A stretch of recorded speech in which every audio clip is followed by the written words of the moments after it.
Hello everybody, this is Snowiifrog giving you a little run through of the new patch for Europa Universalis 4. It is patch 1.3 and it has been released today here at the 29th of October, and I'm just gonna run through it just quickly. So just if you want to listen or check the screen. I'll put a link in the description for the Europa Universalis 4 Wikipedia where you can actually see some of this. The new features in the new patch: 3 new countries can now be formed through decisions: Hanover, Westphalia, and Greece. And minor enhancements to Africa has been done, with national ideas for Congo, Mali, calorie for Sub-Saharan Technology Group, flavor events for Congo, Ethiopia, Mali, and Songhai, and a new revolt country, Jolof. The knights have gained unique national ideas. 5 new achievements: just a little patience, nobody wants to die, double the love, turning the tide, liberty, or death. There is 5 new ledger page added, showing the location of all trade goods in the world. So that's the new features they put in.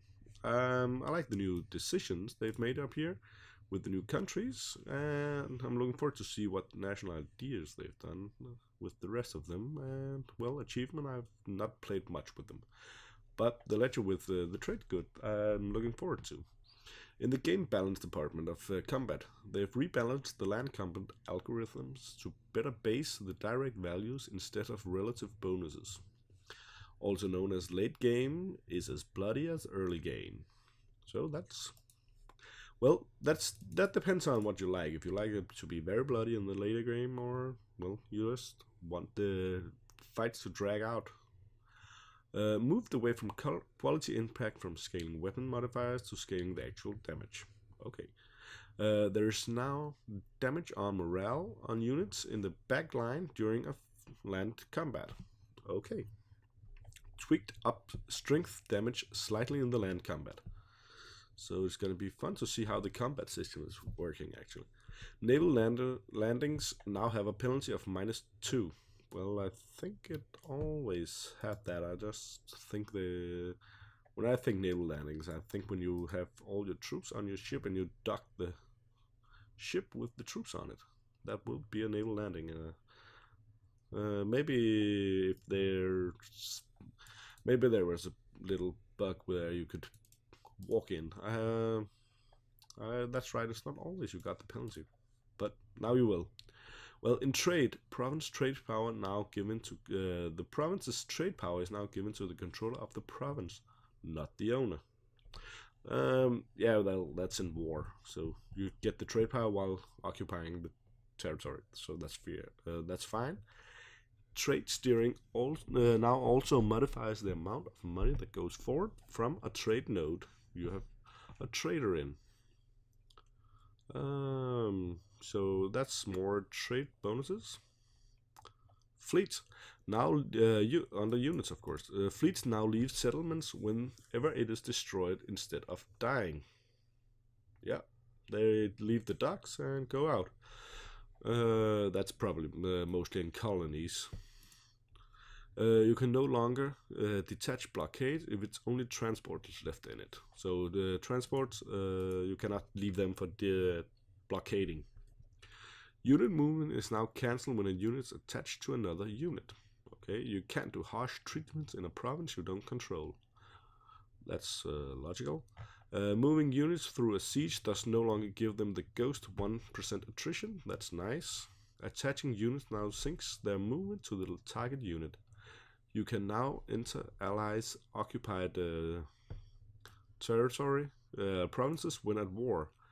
So I believe what they mean is if your ally is at war with another country and they are occupying a country, you can actually go through that.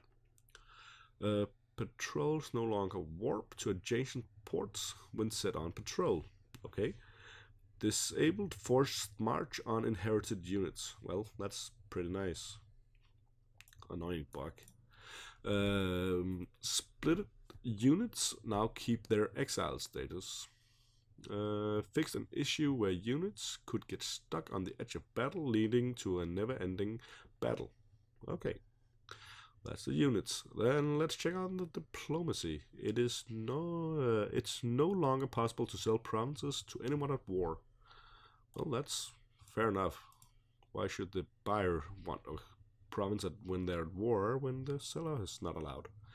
Tweak down lucky impact on inheritance from 10% to 5%. Ah, well, that's okay. Annexation and integration progress is now halted if the capital of the miner is occupied. Okay, so you need to make sure that your vassals or your personal units are not occupied by rebels or anything else when when you're integrating them. Or actually, we could be at war with them if you start the integration before. Expansion casus belli is only on those with capital in Asia and is also accessible to Ottoman Tech Group. Okay, haven't tried that, so don't know what it is. Countries will no longer lose cores on non-culture groups, provinces they annexed. Okay, integrating or annexing an overseas vassal union partner is now far slower. Okay, so that's nice to know. So when integrating the natives, when you are colonizing, will take a lot longer, even if they're vassal or in a union. Releasing a primitive country as a vassal no longer gives them your technology. That's okay. War and peace. Can no longer release a nation if all its provinces are already promised to another nation to be released. Well, that's logical. Fixed a cash exploit in peace negotiations. Okay, don't know what it is, but revoking electorate through war now reduces imperial authority by 10.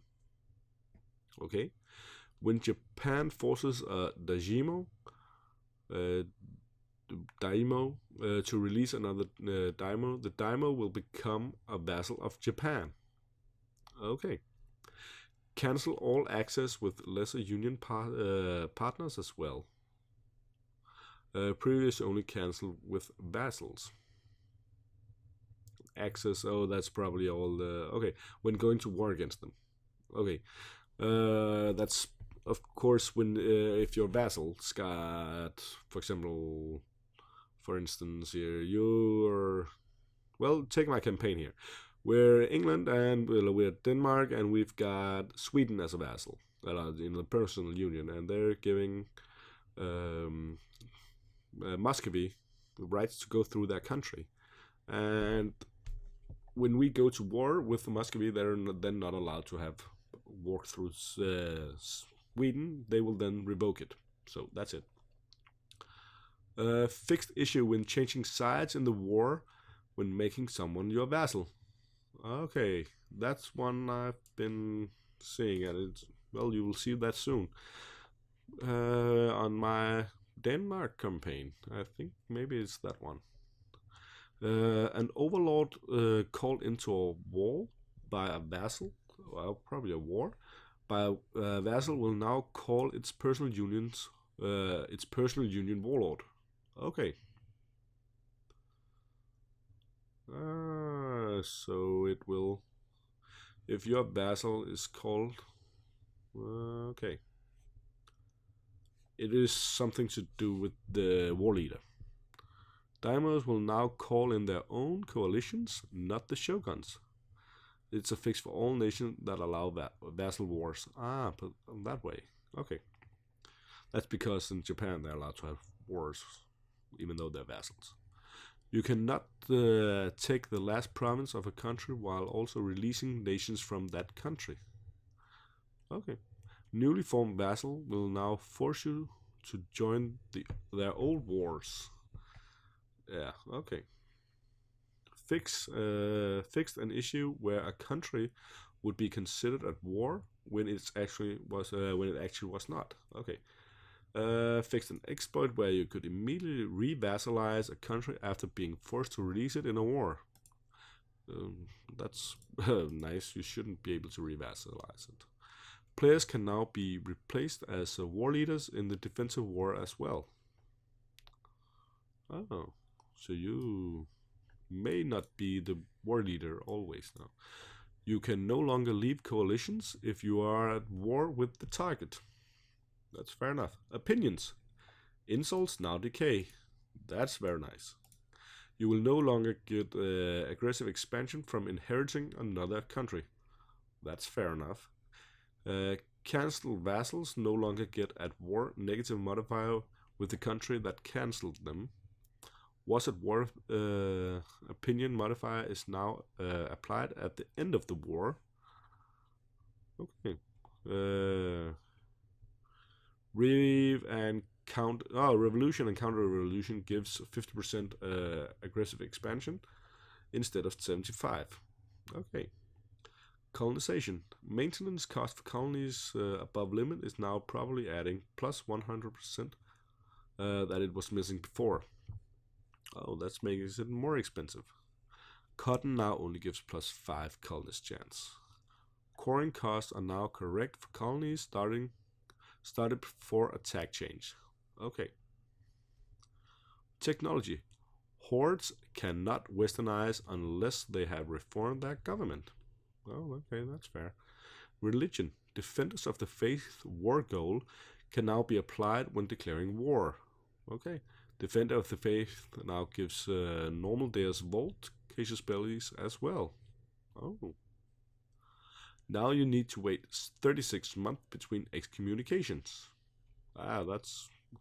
It could be quite a lot of excommunications otherwise. Holy Roman Empire members of same religion as emperor will no longer get upset when emperor enforces religious unity on another member. The Test Act, Superintendent Office, the Popery Act, and the Conventicle Act is now cleared when converting religion. Okay. Miss Anxious. Course will now inspire on correct date. Enabling war taxes no longer increases war exhaust by 1. Unions now end when the subject dislike the overlord, as tooltip says. Lesser countries in a union no longer get stability hits when the monarch dies, so that's nice. Pretenders breaking a union also breaks the royal marriage. That's fair enough. Can no longer change luck in a save game. Fair enough. Unions breaking from event effects now give proper casus bellis, and shows message as well. Pretenders taking control of a lesser union countries now breaks the union. You can no longer core provinces adjacent to overseas vassal. Unless in colonial range. Okay. I haven't tried that, but it sounds fun. Well, the AI differences. These can be very interesting. The AI is less likely to switch attitudes and become hostile rival towards an ally. AI higher priority on building temples. Good. AI less likely to choose allies as rivals. That's nice. That's so weird when they are, hey, we've got 200 relations. No, now you're my rival. Okay, the AIs have less predictability about who they will choose as a rival. AI is now less willing to peace early in a war. Okay. Fix a bug where rebels could get exiled. Attached AI units that are exiled will now detach to go home. Reduced AI skill with armies on low difficulty. Okay. Fix the bugs where the invasion of the AI would launch suicide attacks on provinces under siege. Yeah. Fix the bug that caused the AI to launch suicidal naval invasions of besieged provinces. Fix the bug that was causing exiled AI units to not return home. AI should no longer throw away leaders if it has less than pool allowed. Fixed a bug which made the AI very unlikely to send missionaries. So they will convert. That's good. More conversion from the AI. In the multiplayer part, fixed a bug in the multiplayer where all players would assume control of a released vassal if player as vassal was selected. Can no longer. Okay, that was an error. Everybody in the multiplayer will play as the vassal. Can no longer choose random country after clicking ready in MP. Okay. Fixed 2 different out of syncs. Fixed 1 major reason. Okay. And looking at the interface improvements. Change government. Don't show legitimacy in confirmed dialogue for non-monarchs. The tooltip for advisor slots available alert is now clearer. In the religion tab. Sort mission button is now functional. Stabilized the papacy votes list. Okay. Yeah, they were going up and down. That was pretty annoying. I think it's that one where the papacy, where you're elected. Cardinals. That's annoying when they jump up and down. Economy. Added extra digits in inflation tooltip. Yeah, that's actually very good. I have just done a video on that, where the inflation of gold, where the tooltip was a bit off. Repay bank loan message now more descriptive. Okay. In the diplomacy, actions that aren't available after the Crusades end in the 1650 are now visible but disabled. Added icon for war overview for countries that cannot negotiate peace because of Union's vassal. That is so nice.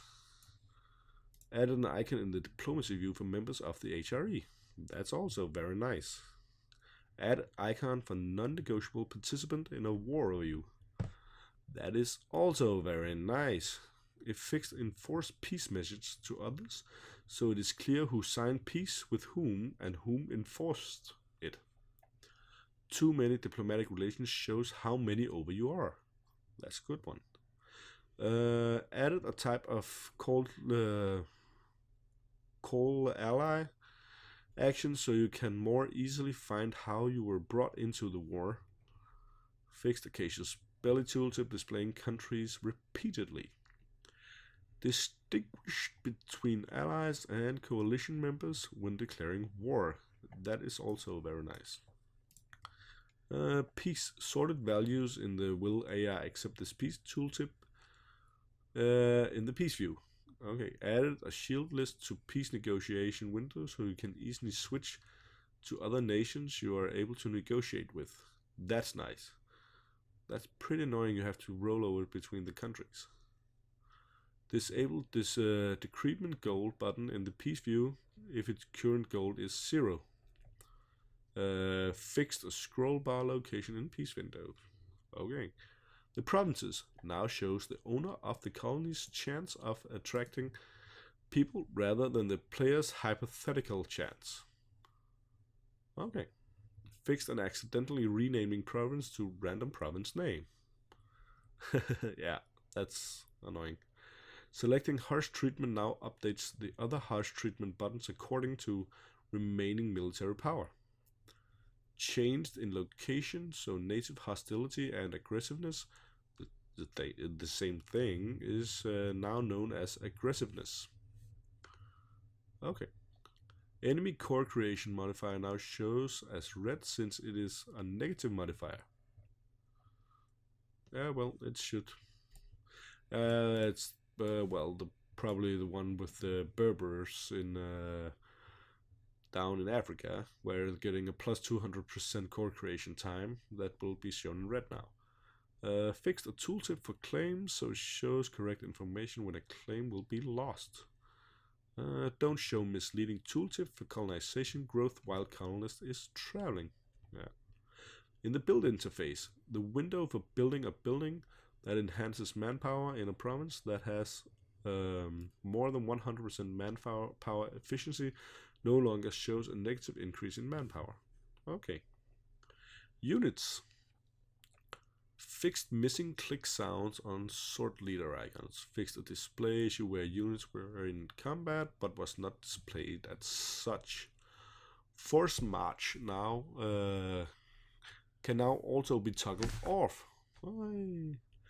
Display correct military tactics value from insufficient support penalty in combat. Made the text for make ruler air general a bit clearer. Fixed missing tooltips for shock, fire, and morale pips. Forced march tooltip texts should work again. On the map issues here, update supply limit tooltip next text should be more clear.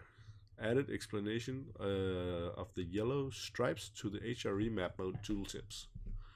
Changed revolt map mode so it can show a greater range of revolt risks. Fixed so that clicking a country with the diplomacy tab open updates the coalition map mode. Change supply map mode so that the colors of the are relative to the province that the current lowest and highest supply limit. Better tooltip text in colonization map mode. Fixed swap tooltips for vassalage in diplomatic map mode. Repeated texture slightly more to make it tile perfectly. TI, what is that? Repeat tile texture. Colonization map mode colors and tooltips now reflect more accurate where it's possible and not.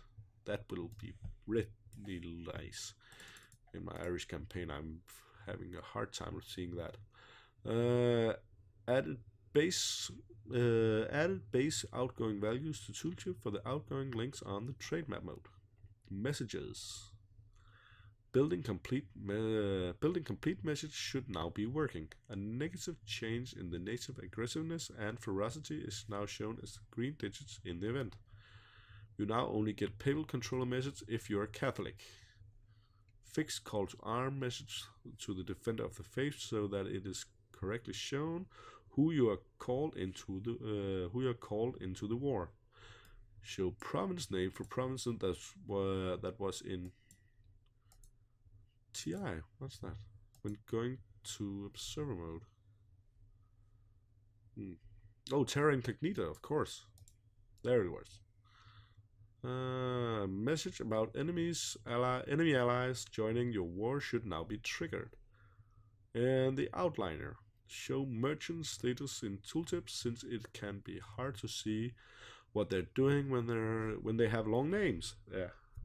Annexation should now correctly update in the outliner. Also, it should show consistent progress both in the diplomacy view and in the outliner.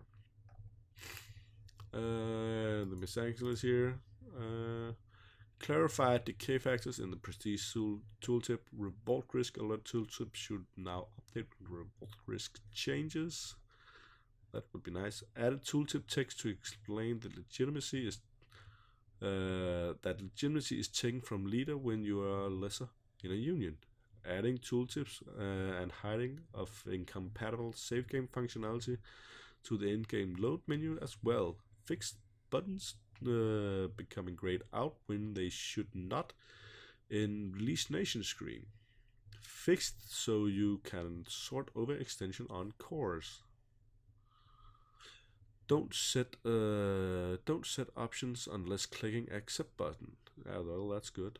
Fixed tab order in the host game window. Reset the correct text when clicking in the matchmaking window. Fix certain cases that could cause you to click through the interface. Shortcut keys have been added to country selection screen.